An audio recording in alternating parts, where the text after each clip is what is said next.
Olha só, depois das tragédias que a gente viu na semana passada na zona da Mata Mineira por causa das fortes chuvas, sempre se fala da necessidade de tomar todas as medidas possíveis de prevenção.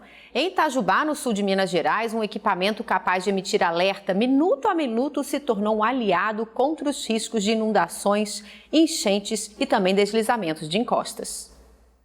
A Janete mora em Itajubá, no sul de Minas. A caminho de lá, Janete já enviava fotos mostrando que o nível da água não parava de subir. Ontem aconteceu aquilo, mas mesmo assim, com o serviço dele, com o aplicativo que ele enviou para a gente ia seguindo tudo. Então, a gente ia tomando as providências que dá para a gente tomar. E graças a Deus, deu certo. Itajubá, assim como Juiz de Fora, cresceu entre morros e convive com o risco das chuvas intensas. No ano 2000, há cerca de 26 anos, registrou a pior enchente de sua história, com 80% da cidade coberta pela água. Desde então, vem investindo para prevenir desastres. Entre eles está a instalação de sensores, que fazem aferição do nível dos rios e também da quantidade de chuva, enviando alertas para a população se preparar. De outros parâmetros ambientais também, e transmitem essas informações em tempo real, mesmo em nascentes de rios, mesmo em área rural, onde não tem 4G, 3G, porque a gente usa uma tecnologia diferente para comunicação. Então, a gente transmite informações a cada 2 minutos para uma central de monitoramento, para que a Defesa Civil acompanhe o nível dos rios, dos ribeirões, das ruas, inclusive, a quantidade de chuva, os milímetros acumulados, e também a população num link ao vivo. Desenvolvido por alunos da Universidade Federal de Itajubá, o Sistema Inteligente de Gestão de Risco é uma solução encontrada para monitorar, estudar e triangular dados que salvam vidas. Nós temos o dashboard, que a gente chama, que é um sistema mais robusto, cheio de detalhes para a Defesa Civil, então eles acompanham algumas informações além, da população. E nós temos o link ao vivo. Nesse link ao vivo, é muito simples, as pessoas clicam neste link e eles já vão entrar numa plataforma na qual eles vão ver a porcentagem do nível do rio. Então é bem simples, você vai ver a porcentagem subindo, quer dizer que o nível está subindo. Quando chega em 70% da capacidade do rio, antes de transbordar, um alerta já é emitido.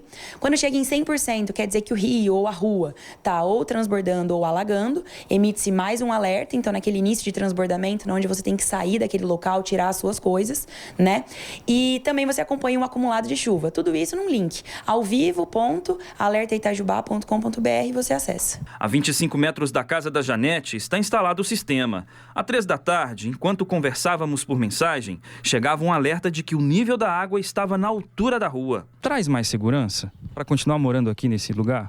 Atrás. Vou vendo quais as ruas que estão enchendo, E quais que ficam mais perto. E daí eu vou olhando aqui e vou vendo se está acontecendo alguma coisa diferente. Entendeu? E eu olho no celular e olho na rua.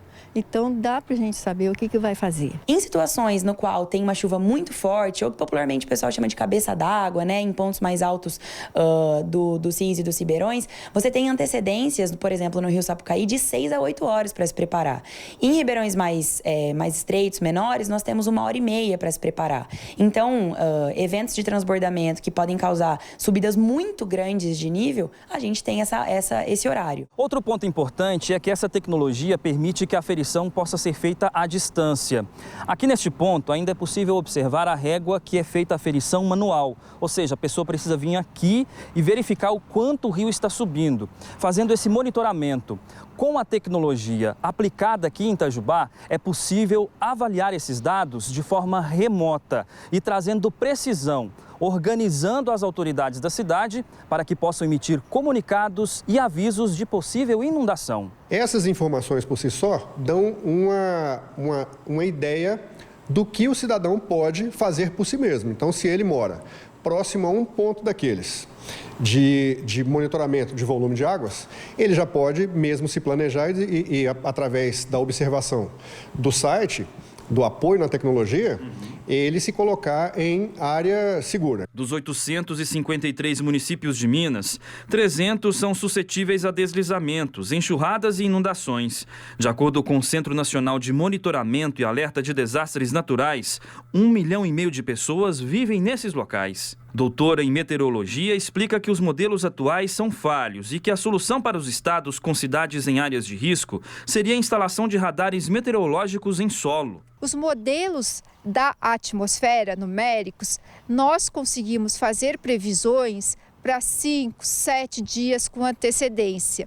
Mas a informação mais localizada em curto período, que é o que se chama de nowcasting, previsão de curto prazo, é aquela que monitora o deslocamento das nuvens. E isso somente o radar enxerga, nem o satélite. O satélite vê uma região mais ampla, mas as especificidades é com o radar. E nós não temos esse instrumento aqui no sul de Minas. Como eu disse, nós estamos na borda. E a borda é como se nós estamos olhando para já uma informação que não é totalmente verdadeira. Está defasada ou tem menor, as nuvens aparecem com menor intensidade. Aí a informação já fica modificada. Mas a tragédia da última semana, na região de Juiz de Fora, poderia ser evitada? Dados do Portal da Transparência Estadual de Minas Gerais apontam uma redução dos investimentos do governo mineiro em ações relacionadas aos impactos das chuvas nos últimos 3 anos. O programa, que prevê iniciativas de prevenção, atendimento e recuperação, passou de R$ 135 milhões em 2023 para aproximadamente R$ 6 milhões no ano passado, uma redução de 95%. Todos esses recursos que estão aqui foram adquiridos pelo município de Itajubá. Atualmente, o Sistema Inteligente de Gestão de Riscos opera em 27 cidades de 3 estados diferentes: São Paulo, Santa Catarina e Minas Gerais. Em Itajubá, no sul de Minas, a ciência virou escudo. E quando a chuva ameaça, a resposta não é o medo, mas o preparo. Mudar daqui eu não vou mudar, não. Olha só, a gente volta a falar sobre os estragos causados pelas chuvas do final de fevereiro em Minas Gerais, como a gente viu na reportagem que abriu essa edição do TJ Aparecida. O Ministério da Integração e do Desenvolvimento Regional aprovou 17 milhões e 500 mil reais para ações de respostas a desastres. Os recursos serão aplicados para assistência humanitária, restabelecimento de serviços essenciais e reconstrução de infraestruturas públicas que foram danificadas. Quem vai conversar com a gente sobre esse assunto, sobre os critérios para receber esses recursos, é a Mariana Nicoletti. Ela é doutora em Administração Pública e coordenadora de pesquisas sobre gestão de riscos de desastres na FGV. Ela já está aqui. Boa tarde, seja bem-vinda. Boa tarde, obrigada pelo convite. Muito importante falar desse assunto. Queria que você começasse explicando para a gente, né, o que os municípios precisam fazer, então, para receber esses recursos que o governo federal liberou, né, essa semana, e como fazer isso, né? Precisa decretar estado de emergência? Como que funciona? Sim, é necessário decretar estado de emergência, né, oficialmente. Então, a partir dos impactos aí comprovados, que a gente sabe que os impactos são de uma magnitude enorme, mas também precisam atender algumas exigências técnicas, jurídicas e contábeis, né, para obter esses repasses. Então, preparar documentos aí de caráter técnico, então atestando os impactos sofridos e aí também organizando esses impactos em termos de pessoas afetadas, infraestrutura danificada, e aí danos também aos serviços públicos, né, que é um fator importantíssimo. A maior parte dos municípios não tem capacidade técnica local, né, para lidar com essas exigências, então, técnicas, jurídicas e contábeis. Então, essa é uma lacuna importante. Então, além do recurso financeiro em si, é fundamental que governos estadual e federal também ofereçam para esses municípios, especialmente os menores, os de pequeno porte, assistência técnica, apoio técnico para que esse acesso possa acontecer onde o impacto é maior e que possa acontecer tempestivamente e que esses municípios aprendam, né, a acessar esse recurso. Tem toda uma parte burocrática, né, Mariana? Boa tarde para você, muito obrigado pela presença aqui. O Ministério da Integração aprovou 12 planos de trabalho, mas ainda há 48 em análise. Eu pergunto para você, esses recursos que estão previstos nesses planos são suficientes para a reconstrução ou são apenas para atender demandas emergenciais? Esses recursos, provavelmente, eles vão atender a emergência, né, esse caráter mais emergencial, que é também o fim, a principal finalidade deles. Agora, é importantíssimo para a reconstrução que haja uma qualificação de como esse dinheiro é usado, investido. Então, pensando em resiliência, né, em como não reconstruir, por exemplo, a mesma infraestrutura afetada em áreas de encosta, então com solos muito impermeabilizados, mas pensar em como a gente muda esses sistemas para que, quando vier uma próxima chuva, um evento, né, de chuva extrema, a gente não passe pelo mesmo impacto e precise acionar de novo um recurso dessa magnitude para atendimento emergencial. É fundamental também que a gente diversifique esse orçamento e que uma parte importante dele esteja em linhas de prevenção.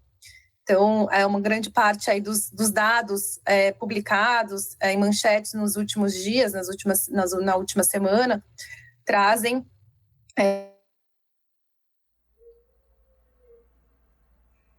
a gente de tem um prevenção. problema. Voltou. Desculpem. Imagina. Então é isso. A gente precisa de prevenção, né? Além, claro, do atendimento emergencial. Em Juiz de Fora, Mariana, né, que foi um dos municípios mais atingidos, 65 pessoas aí morreram, outras 8 mil estão desabrigadas, né, além também dos desalojados. Ainda leva tempo, então, para realocar essas famílias. Vai ser necessário, pelo que você tem acompanhado, programas habitacionais, e a gente fala também de programas habitacionais com reconstrução de muitas casas, mas não em áreas como você estava falando, né, onde já teve deslizamento de terra, encostas. Sim, uma parte importante desse recurso precisa ir para a habitação, né, e infraestrutura relacionada à habitação, como, por exemplo, saneamento e drenagem. E importantíssimo repensar o local da reconstrução, mas também materiais usados para reconstrução, o entorno desses conjuntos habitacionais. Então, áreas verdes urbanas, por exemplo, têm um papel fundamental de evitar que novos desastres como esse aconteçam, que não são desastres naturais, né? São desastres, como a gente chama, socioambientais, que tem uma característica importantíssima, que é social e política. Então, que são esses fatores que levam com que o desastre ocorra recorrentemente. De fato, né, Mariana? O ideal é evitar que essas tragédias continuem ocorrendo como estão ocorrendo com mais frequência agora, né? Muito obrigado pela presença, viu? Sempre bem-vindo aqui no TJ Aparecida. Boa tarde para você, uma ótima semana.